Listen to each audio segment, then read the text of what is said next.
"I am afraid, Watson, that I shall have to go," said Holmes, as we sat down together to our breakfast one morning. "Where to?" "To Dartmoor, to King's Pyland." For a whole day my companion had rambled about the room with his chin upon his chest and his brows knitted, charging and recharging his pipe with the strongest black tobacco. There was but one problem before the public which could challenge his powers of analysis, and that was the singular disappearance of the favorite for the Wessex Cup, and the tragic murder of its trainer. "I should be most happy to go down with you if I should not be in the way," said I. "My dear Watson, you would confer a great favor upon me by coming. You would oblige me by bringing with you your very excellent field glass." And so it happened that an hour or so later I found myself in the corner of a first-class carriage flying along en route for Exeter, while Sherlock Holmes dipped rapidly into the bundle of fresh papers. "We are going well," said he, looking out the window and glancing at his watch. "Our rate at present is 53.5 miles an hour." "I have not observed the quarter-mile posts." "Nor have I. But the telegraph posts upon this line are 60 yards apart, and the calculation is a simple one. I presume that you have looked into this matter of the murder of John Straker and the disappearance of Silver Blaze." "I have seen what the Telegraph and the Chronicle have to say." It is one of those cases where the art of the reasoner should be used rather for the sifting of details than for the acquiring of fresh evidence. The difficulty is to detach the framework of fact, of absolute undeniable fact, from the embellishments of theorists and reporters. On Tuesday evening I received telegrams from both Colonel Ross, the owner of the horse, and from Inspector Gregory, who is looking after the case, inviting my co-operation. "Tuesday evening? And this is Thursday morning. Why didn't you go down yesterday?" "Because I made a blunder, my dear Watson, which is, I am afraid, a more common occurrence than any one would think who only knew me through your memoirs. The fact is that I could not believe it possible that the most remarkable horse in England could long remain concealed, especially in so sparsely inhabited a place as the north of Dartmoor. From hour to hour yesterday I expected to hear that he had been found, and that his abductor was the murderer of John Straker. When, however, another morning had come, and I found that beyond the arrest of young Fitzroy Simpson nothing had been done, I felt that it was time for me to take action. Yet, in some ways I feel that yesterday has not been wasted." "You have formed a theory, then?" "At least I have got a grip of the essential facts of the case. I shall enumerate them to you, for nothing clears up a case so much as stating it to another person, and I can hardly expect your co-operation if I do not show you the position from which we start." I lay back against the cushions, puffing at my cigar, while Holmes, leaning forward, with his long, thin forefinger checking off the points upon the palm of his left hand, gave me a sketch of the events which had led to our journey. "Silver Blaze is from the Isonomy stock, and holds as brilliant a record as his famous ancestor. He is now in his 5th year, and has brought in turn each of the prizes of the turf to Colonel Ross, his fortunate owner. Up to the time of the catastrophe, he was the first favorite for the Wessex Cup, the betting being 3-1 on him. It is obvious, therefore, that there were many people who had the strongest interest in preventing Silver Blaze from being there at the fall of the flag next Tuesday. Every precaution was taken to guard the favorite. The trainer, John Straker, is a retired jockey. He has served the Colonel for 5 years as jockey and for 7 as trainer. Under him were 3 lads. One of these lads sat up each night in the stable, while the others slept in the loft. John Straker, who is a married man, lived in a small villa about 200 yards from the stables. About half a mile to the north there is a small cluster of villas. Tavistock itself lies 2 miles to the west, while across the moor is the larger training establishment of Mapleton Y. On that evening the horses had been exercised and watered as usual, and the stables were locked up at 9 o'clock. 2 of the lads walked up to the trainer's house, where they had supper in the kitchen, while the third, Ned Hunter, remained on guard. At a few minutes after 9 the maid, Edith Baxter, carried down to the stables his supper, which consisted of a dish of curried mutton.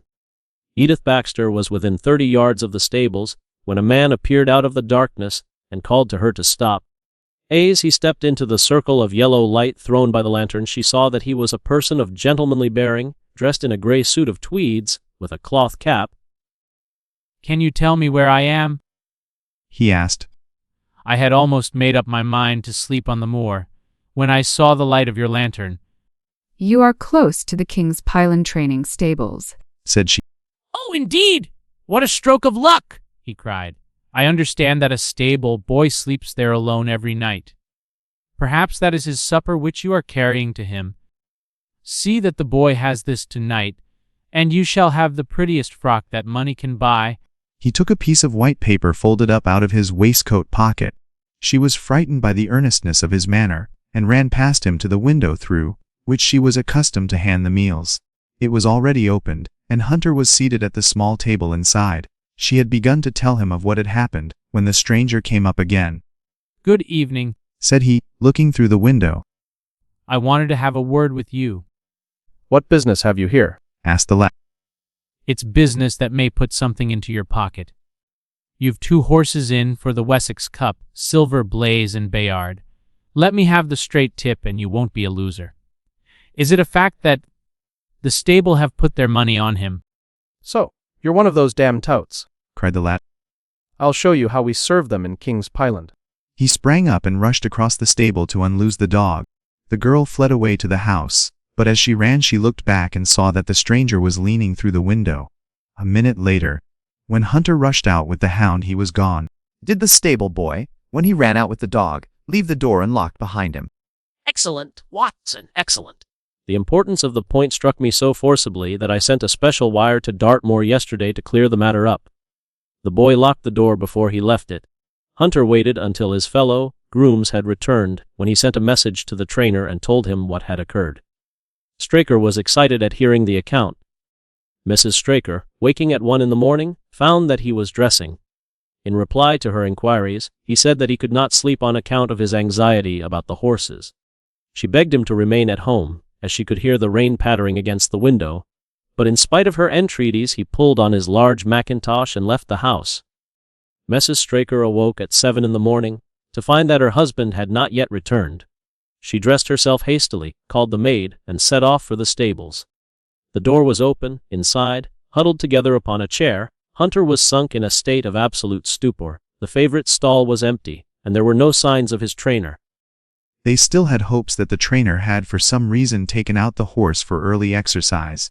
But on ascending the knoll near the house, they not only could see no signs of the missing favorite, but they perceived something which warned them that they were in the presence of a tragedy. About a quarter of a mile from the stables, John Straker's overcoat was flapping from a furze bush. Immediately beyond there was a bowl-shaped depression in the moor, and at the bottom of this was found the dead body of the unfortunate trainer. His head had been shattered. He was wounded on the thigh. In his right hand he held a small knife which was clotted with blood. In his left he clasped a red and black silk cravat. Hunter, on recovering from his stupor, was also quite positive as to the ownership of the cravat. He was equally certain that the same stranger had, while standing at the window, drugged his curried muttons. As to the missing horse, there were abundant proofs in the mud that he had been there at the time of the struggle. An analysis has shown that the remains of his supper left by the stable lad contain an appreciable quantity of powdered opium. Those are the main facts of the case, stripped of all surmise, and stated as baldly as possible. I shall now recapitulate what the police have done in the matter. Inspector Gregory, to whom the case has been committed, is an extremely competent officer. Were he but gifted with imagination, he might rise to great heights in his profession. On his arrival he promptly found and arrested the man upon whom suspicion naturally rested. There was little difficulty in finding him, for he inhabited one of those villas which I have mentioned. His name, it appears, was Fitzroy Simpson. An examination of his betting book shows that bets to the amount of £5,000 had been registered by him against the favorite. When confronted with his cravat, he turned very pale, and was utterly unable to account for its presence in the hand of the murdered man. His wet clothing showed that he had been out in the storm of the night before, and his stick was just such a weapon as might have inflicted the terrible injuries to which the trainer had succumbed. On the other hand, there was no wound upon his person, while the state of Straker's knife would show that one at least of his assailants must bear his mark upon him. It was evening before we reached the little town of Tavistock. 2 gentlemen were awaiting us in the station, the one a tall, fair man with lion-like hair, the other a small, alert person, very neat and dapper.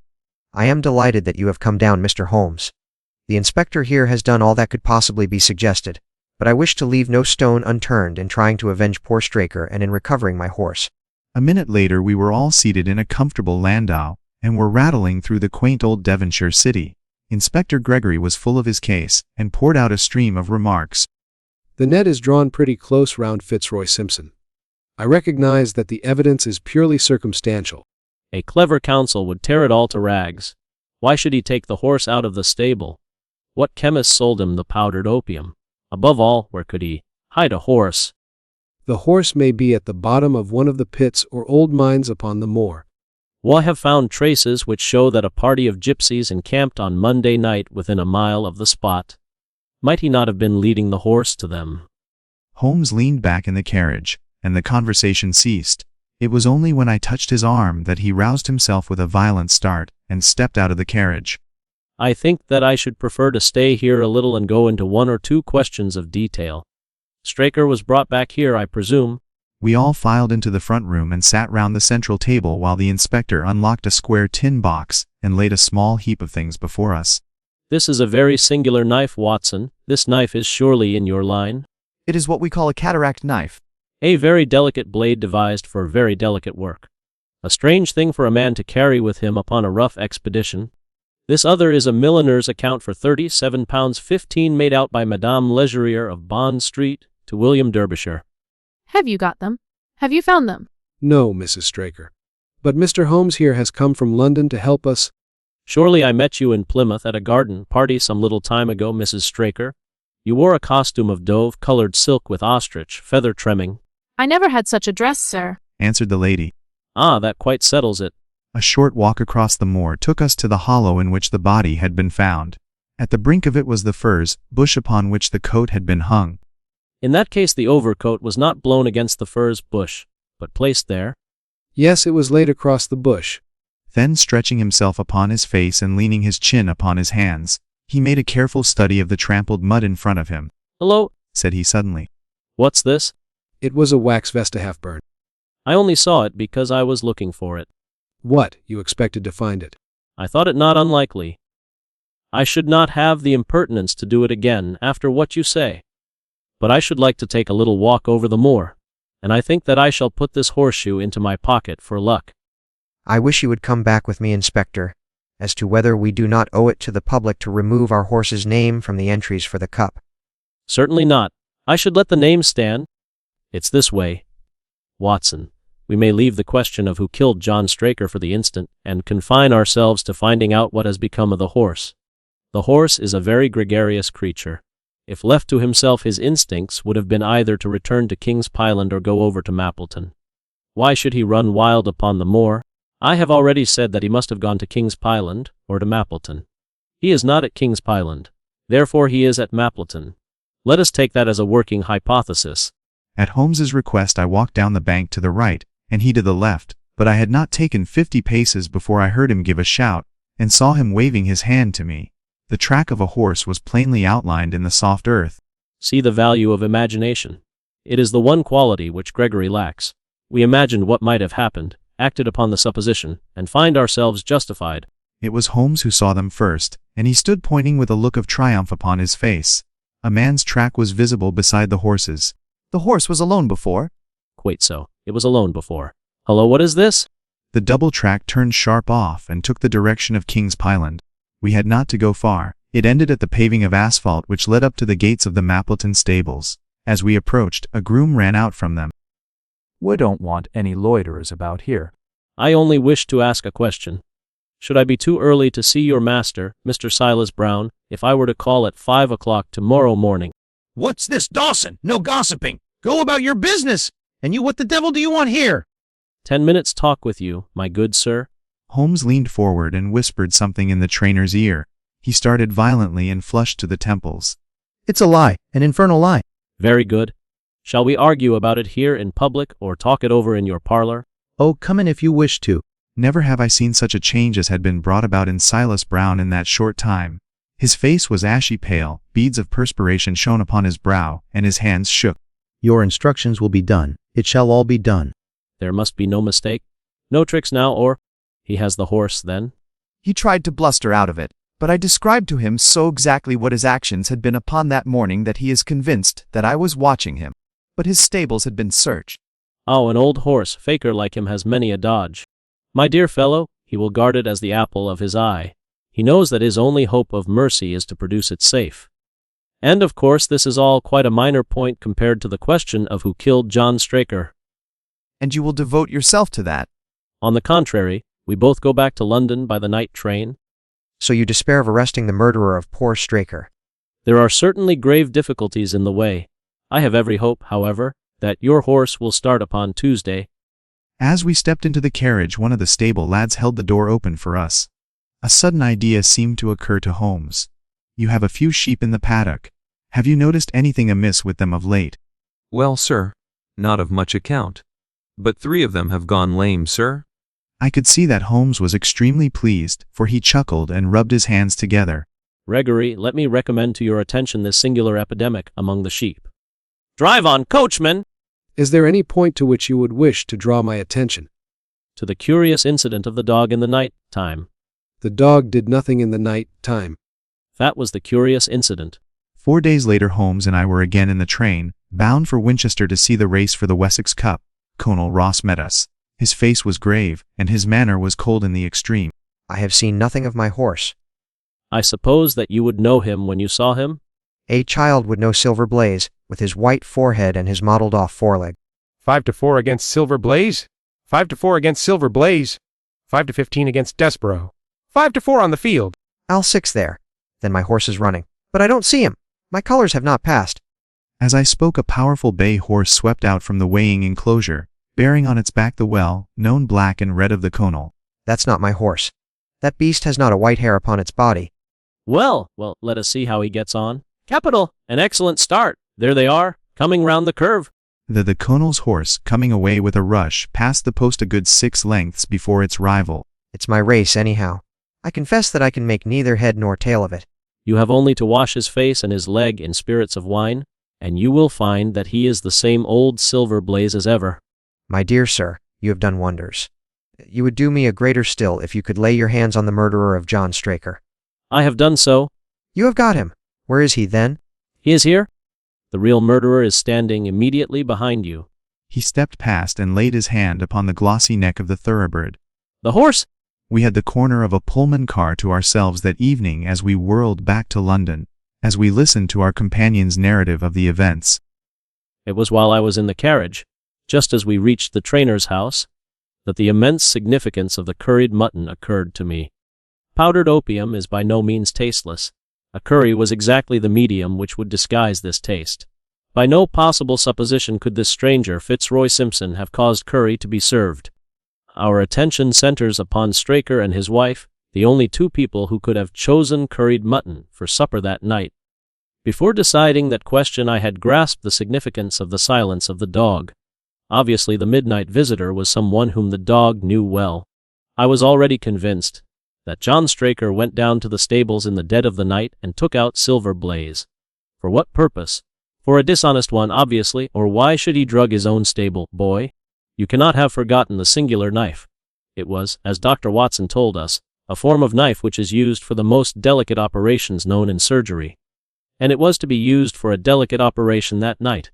It is possible to make a slight nick upon the tendons of a horse's ham, and to do it subcutaneously, so as to leave absolutely no trace. A horse so treated would develop a slight lameness. We have here the explanation of why John Straker wished to take the horse out onto the moor. So spirited a creature would have certainly roused the soundest of sleepers when it felt the prick of the knife. I at once concluded that Straker was leading a double life and keeping a second establishment. The nature of the bill showed that there was a lady in the case. Simpson in his flight had dropped his cravat, and Straker had picked it up. Once in the hollow, he had got behind the horse and had struck a light, but the creature, frightened at the sudden glare, had lashed out, and the steel shoe had struck Straker full on the forehead. He had already taken off his overcoat in order to do his delicate task, and so, as he fell, his knife gashed his thigh. Do I make it clear? Wonderful. You might have been there. My final shot was, I confess, a very long one. It struck me that so astute a man as Straker would not undertake this delicate tendon, nicking without a little practice. My eyes fell upon the sheep. You have explained all but one thing. Where was the horse? Ah, it bolted, and was cared for by one of your neighbors. We must have an amnesty in that direction, I think. This is Clapham Junction, if I am not mistaken, and we shall be in Victoria in less than 10 minutes. If you care to smoke a cigar in our rooms, Conan, I shall be happy to give you any other details which might interest you.